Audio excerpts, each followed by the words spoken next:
আপনারাও এবার কোন টপিকের উপর ভিডিও পেতে চান কমেন্টে আমায় জানাতে পারেন। আমি চেষ্টা করব গুরুত্বপূর্ণ টপিকগুলি কভার করার। অতীত নিয়ে সামান্য চিন্তাভাবনা দোষের কিছু নয়, কিন্তু আমরা যদি আমাদের জীবনের সমস্ত কিছু অতীত দিয়ে বিচার করতে যাই তাহলে সেটা শুধু দোষের নয়, বরং সেটা আমাদের ভবিষ্যতের জন্য ক্ষতিকর। এক্ষেত্রে আমরা 5টি উপায় ফলো করতে পারি যেগুলো আমাদের অতীতকে ভুলতে সাহায্য করবে। প্রথম উপায় অ্যাকসেপ্টেন্স, অর্থাৎ মেনে নেওয়া। সবারই একটি অতীত থাকে, যেখানে খুশিতে জড়ানো কিছু মুহূর্তের পাশাপাশি থাকে কিছু চোখ ভেজানো গল্প। কিন্তু যতই চেষ্টা করি আমরা না পারি সেটাকে মুছে ফেলতে, না পারি সেটাকে ভুলতে। বরং যতই ভোলার চেষ্টা করি ততই যেন সেটা আরও ভেসে ওঠে চোখের সামনে। তাই আমাদের উচিত এটাকে মেনে নেওয়া। যতই আপনি অতীতের মুখোমুখি হয়ে রুখে দাঁড়াবেন ততই অতীতের কষ্টটা আপনার কাছে ফিকে হয়ে আসবে। তারপর একসময় সবই সাধারণ হয়ে যাবে। অতীতকে ফেস করতে করতে এমন এক পর্যায়ে আপনি পৌঁছে যাবেন যখন সেটি আর আগের মতো কষ্ট দেবে না। দ্বিতীয় উপায়, leave those people and objects whose remind your past. কিছু ব্যক্তি, কিছু বস্তু, কিছু স্থান যা আমাদের সেই দুঃসহ অতীতের সাক্ষ্য বহন করে।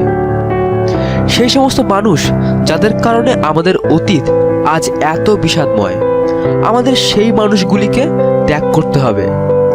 এছাড়াও এমন কিছু মানুষ থাকে যারা আমাদের সেই অতীতকে বারবার স্মরণ করিয়ে দেয়। তাদের সঙ্গও আমাদের অবশ্যই এড়িয়ে চলতে হবে। চোখের সামনে থেকে সরিয়ে ফেলতে হবে সেই সমস্ত দুঃখ জড়ানো উপহার তথা স্মৃতিচিহ্ন। এসব চোখের আড়াল হলে ক্রমে তা মনের আড়াল হতে হতে একদিন স্মৃতির অনেক নিচে চাপা পড়ে যাবে। তৃতীয় উপায়, set your goals and focus on future. বেশিরভাগ সময়ই আমরা সেই সব জিনিস নিয়েই বেশি চিন্তায় থাকি যেগুলি আদপেই আমাদের ততটা প্রয়োজনে আসে না। ঠিক তেমনই অতীত থেকে ভবিষ্যৎটাই আমাদের কাছে বেশি গুরুত্বপূর্ণ। তবুও আমরা সেই অতীত নিয়েই পড়ে থাকি। অতীত হলো পুরানো ডায়েরির ভরানো পাতার মতো, যা পড়া যায় কিন্তু পরিবর্তন করা যায় না। তাই শুধু অতীত নিয়ে না ভেবে আমাদের বর্তমানকে নিয়ে ভাবা উচিত। আমাদের সবারই ভবিষ্যৎ আছে এবং অবশ্যই আমাদের সকলের জীবনেরই একটি নির্দিষ্ট লক্ষ্য আছে যে আমাকে এটা করতে হবে, সবাইকে দেখিয়ে দিতে হবে যে আমিও পারি। আমাদের ভবিষ্যতের সেই লক্ষ্যকে সামনে রেখে এগিয়ে চলা উচিত, এবং সেটা কাল থেকে নয়, আজ থেকেই। চতুর্থ উপায়, ডু সামথিং নিউ। চলুন নতুন করে কিছু শুরু করা যাক। অনেক তো অতীত নিয়ে ভাবলেন। দুঃখ সবার জীবনে থাকে, কিন্তু খুব কম মানুষই সেটাকে জয় করে হাসি মুখে বাঁচতে পারে। যদি কান্না পেতে থাকে তবে তা চেপে রাখবেন না। চেপে রাখলে সেটি আপনার কষ্ট আরও বাড়াবে। আর জানেন তো, যারা কান্না চেপে রাখে তারা বেশি দুর্বল মনের হয়। চলুন আজ থেকে নতুন স্মৃতিতে মন ভরাতে শুরু করি। নতুন নতুন স্মৃতি যত গড়ে উঠবে, পুরানোগুলো আপনা আপনি স্মৃতির অতলে তলিয়ে যাবে। তবে অতীতের মতো একই ভুল যেন আর না হয়। পঞ্চম উপায়, ফরগিভ, অর্থাৎ ক্ষমা করা।